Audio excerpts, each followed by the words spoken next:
कहते हैं ना, समर्थ को नहीं दोष गोसाई। जहां रूस और सऊदी अरब की मनमानी को खत्म कर दिया है भारत ने वो फैसला लिया है जिसका था दुनिया को इंतजार। तो वहीं दूसरी तरफ पाकिस्तान ने क्यों उतार दिए 12,000 सैनिकों को? आखिर ऐसी कौन सी समस्या आकर खड़ी हो गई है? चीन ने ऐसा क्या कह दिया है जिसका ये असर हो रहा है? और क्या ये सेना भारत के खिलाफ उतारे गए हैं या फिर तालिबान के खिलाफ? क्या है मामला, जानेंगे इन खबरों को विस्तार से। ये बहुत बड़ी सच्चाई है कि ओपेक देश, रूस हो, सऊदी अरब हो, ये अपनी मनमानी जरूर करते हैं, चाहे कारण कुछ भी हो। पैसा ज्यादा से ज्यादा कमाना हो, अपनी अर्थव्यवस्था को ज्यादा से ज्यादा मजबूत करना हो, ऐसे में इन्होंने पूरी दुनिया को ना कंट्रोल करके रखा हुआ है। जब मन होता है कठपुतली की नाच की तरह ऊपर नीचे करते हैं और कच्चे तेलों के दाम को भी कंट्रोल करके रखते हैं। लेकिन इनका सबसे खराब रूप देखने को मिला महामारी के बाद, जब इन्होंने कीमतों को बढ़ाने के लिए प्रोडक्शन को कट किया और प्रोडक्शन को अप नहीं किया। भारत ये बहुत अच्छे से समझ गया कि कुछ अलग करना पड़ेगा, एक ऐसी तैयारी करनी पड़ेगी जिससे कभी इन देशों के सामने मजबूर न होना पड़े। और आने वाले समय में सऊदी अरब, ओपेक देश, इनकी मनमानी खत्म होनी चाहिए। आप देखेंगे अभी की सरकार जिस तरह की नीतियाँ बना रही है वो भविष्य को देखकर बना रही है कि भविष्य में किसी तरह का संकट ना आए, किसी तरह का ऊर्जा संकट न हो और भारत को किसी के ऊपर निर्भर न रहना पड़े। पिछले ही साल भारत ने इन सब के लिए ये बड़ा ऐलान कर दिया कि भारत ग्रीन हाइड्रोजन एनर्जी का सेंटर बनेगा,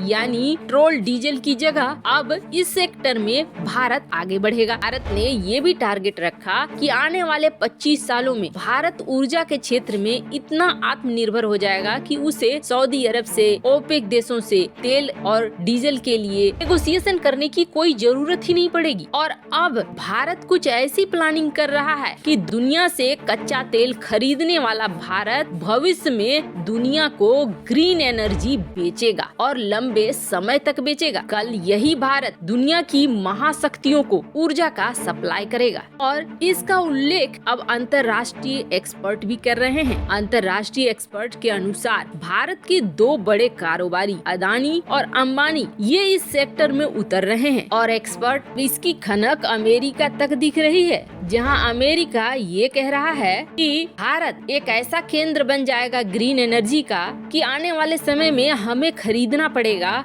भारत से। और ये रिपोर्ट छपी है अमेरिका की ब्लूमबर्ग में। अब देखिए, सऊदी अरब के अरामको और रिलायंस इंडस्ट्री के बीच जो डील हुई थी कि अरामको रिलायंस इंडस्ट्री में निवेश करेगा, वो डील भी टूटी थी इसी वजह से, क्योंकि ठीक उसके बाद अंबानी ग्रुप ने ये ऐलान कर दिया था कि हम 75 करोड़ अरब रुपए लगाने वाले हैं ग्रीन एनर्जी के सेक्टर में। भारत जैसे देश के लिए ये फैसला अंबानी ग्रुप का, अदानी ग्रुप का बहुत बड़ा है और एक मील का पत्थर है। और सिर्फ अंबानी ही नहीं, अदानी भी ग्रीन एनर्जी के सेक्टर में एक्टिव हो चुके हैं। और इन सब के अलावे देश की दिग्गज एनटीपीसी, इंडियन ऑयल कॉर्पोरेशन, ये सभी अब ग्रीन एनर्जी के सेक्टर में उतरने को तैयार हैं। अब ये भारत को मजबूत बनाने के लिए कमर कस चुके हैं। चीन और अमेरिका के बाद भारत की इन तैयारियों को सबसे बड़ी तैयारी के रूप में माना जा रहा है। तो वहीं दूसरी तरफ आखिर क्या जरूरत पड़ गई कि पाकिस्तान ने 11,225 सैनिकों की तैनाती कर दी है। जहां एक तरफ भारत का रक्षा बजट निकला, वहीं दूसरी तरफ पाकिस्तान में खलबली मची और तीसरी तरफ चीन ने पाकिस्तान के ऊपर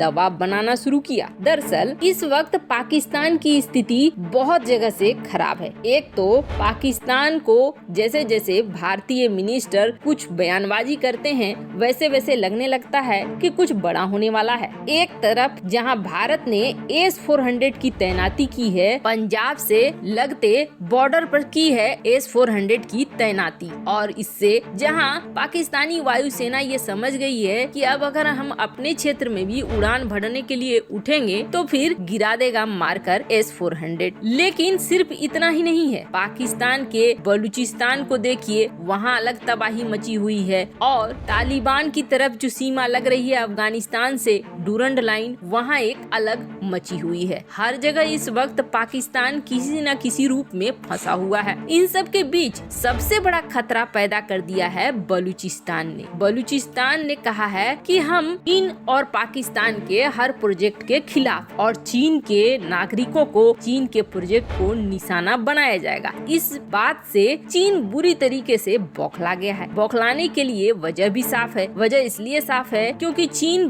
बड़ी संख्या में, बड़ी मात्रा में पैसे देता है पाकिस्तान को। पाकिस्तान को काफी बड़ा अमाउंट हर साल चीन से मिलता रहता है, लेकिन इसके बावजूद चीन के नागरिकों को पाकिस्तान सुरक्षा नहीं दे पा रहा है। ये चीन ने देख लिया है, जिसके लिए भारी भरकम जुर्माना भी लगा दिया पाकिस्तान के ऊपर। मरता क्या न करता वाली स्थिति में पाकिस्तान इस वक्त इस तरीके से फंसा हुआ है कि चीन की हर बात मानने के लिए विवश है। चीन के उस बात को भी मान लिया कि ठीक है, हम जुर्माने की रकम अदा करेंगे। हालांकि पता नहीं इमरान खान अपनी किडनी बेच के करेगा या कैसे करेगा, बड़ी समस्या है। लेकिन पाकिस्तान की सरकार ने ये कह दिया कि ठीक है, हम किसी भी तरीके से आपको पैसे दे देंगे। लेकिन फिर मामला यहाँ नहीं रुका। अब पिछले 6-7 दिनों से जो बलूच विद्रोही हैं, वो लगातार कारनामा कर रहे हैं, और इस कारनामे की वजह से सिर्फ बलूचिस्तान का एरिया नहीं, बल्कि लाहौर तक का एरिया इसकी जद में आ रहा है। अब बलूच विद्रोहियों ने ये साबित कर दिया है कि वो सिर्फ इसी इलाके तक नहीं, कई इलाकों में फैल चुके हैं, जिसके बाद बहुत ही सदमे में आ गया है पाकिस्तान, क्योंकि अब टीटीपी और बलूचिस्तान दोनों हाथ मिला रहे हैं। ये पाकिस्तान के लिए बड़ा सिरदर्द है। और जो ये पंजाब का इलाका देख रहे हैं, इस इलाका में इस वक्त न सिर्फ भारत का S-400 की तैनाती है,